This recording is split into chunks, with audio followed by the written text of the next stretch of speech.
Hi, it's Jeff from Akoonu. In another video, we took a deep dive into the pipeline flow view and how it can be used to assess and evaluate change in the pipeline, knowing both in the big picture level what's changed and all the way down to the individual deals driving that change. The next step here is to think about trends and looking at trends in the flow over time. That's what this View Trends button is for in the top of the pipeline flow view. When I click that, it opens up the trends modal. And what this is going to do is show the trend as it occurred across multiple fiscal periods. It will show you the average and it will compare it to the current period to date.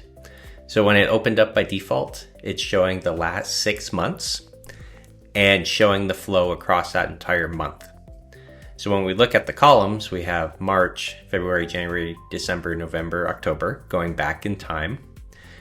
And if we just look at the February column, this is showing the pipeline flow for the February pipeline between February 1st and February 28th.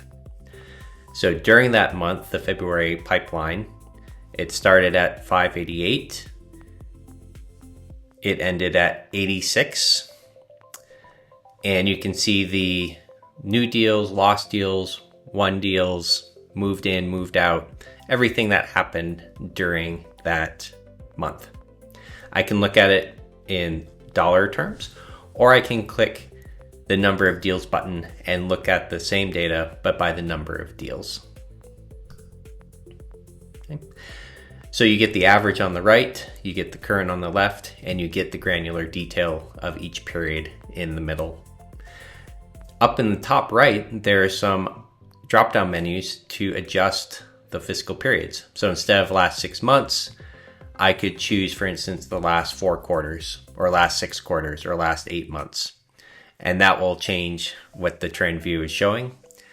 There's also another button, or another drop-down, that lets you pick what you actually want to look at. Do you want to look at the change over the whole month or the whole period if you're looking at quarters? Do you want to look at just the last 7 days of the month? Do you want to just focus in on what really happens at crunch time towards the end of the month or the end of a quarter?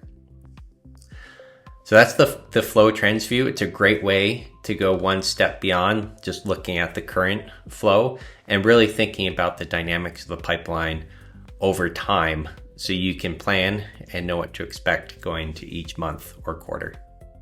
Thank you for joining me.